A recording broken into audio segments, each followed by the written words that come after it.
মুর্শিদাবাদের হরিহরপাড়া কৃষক বাজার ময়দানে দলীয় প্রার্থী আবু তাহের খানের হয়ে জনসভা করেন মুখ্যমন্ত্রী মমতা বন্দ্যোপাধ্যায়। সেই সভা থেকেই এবার বিজেপিকে তোপ দেগে মুখ্যমন্ত্রী বলেন, এবারের ভোটে প্রথম দেখতে পাচ্ছি যার বিয়ে তিনি পৌরোহিত্য করছেন।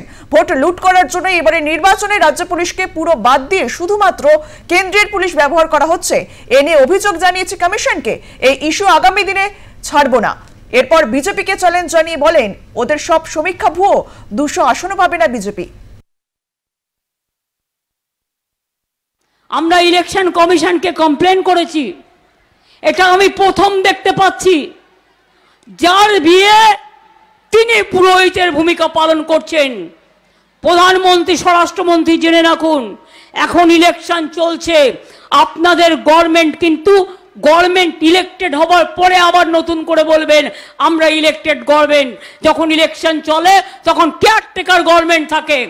আপনারা কি করে স্টেট পুলিশকে টোটাল বাদ দিয়ে শুধু সেন্ট্রাল পুলিশকে দিয়ে ইলেকশন করাচ্ছেন, যাতে বাক্স লুট করতে পারেন, মানুষকে ভোট দিতে আটকাতে পারেন, মানুষের ভোটে বাধা দিতে পারেন। মনে রাখুন, কমপ্লেন আমরা করে রেখেছি এবং আগামী দিন এই ইস্যু কিন্তু আমরা ছাড়বো না, আমরা শেষ পর্যন্ত লড়ে যাব। আমি সব এভিডেন্স পেয়ে গেছি, সব এভিডেন্স দিয়ে প্রমাণ করে দেবো। শুনুন, আগের বার বেঙ্গল ইলেকশনে বলেছিল ইসবার 200 পার, 80ও পার হতে পারেনি। আর এবার বলছে ইসিবার 400 পার, সারা ভারতবর্ষে 200 সিটও পাবে না।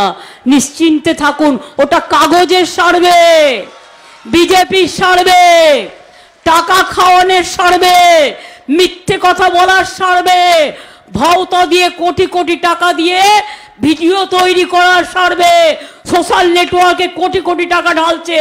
তার কারণ বিজেপি মানুষের পকেট কাটে আর নিজের পকেট ভরে, এটা ওদের কাজ।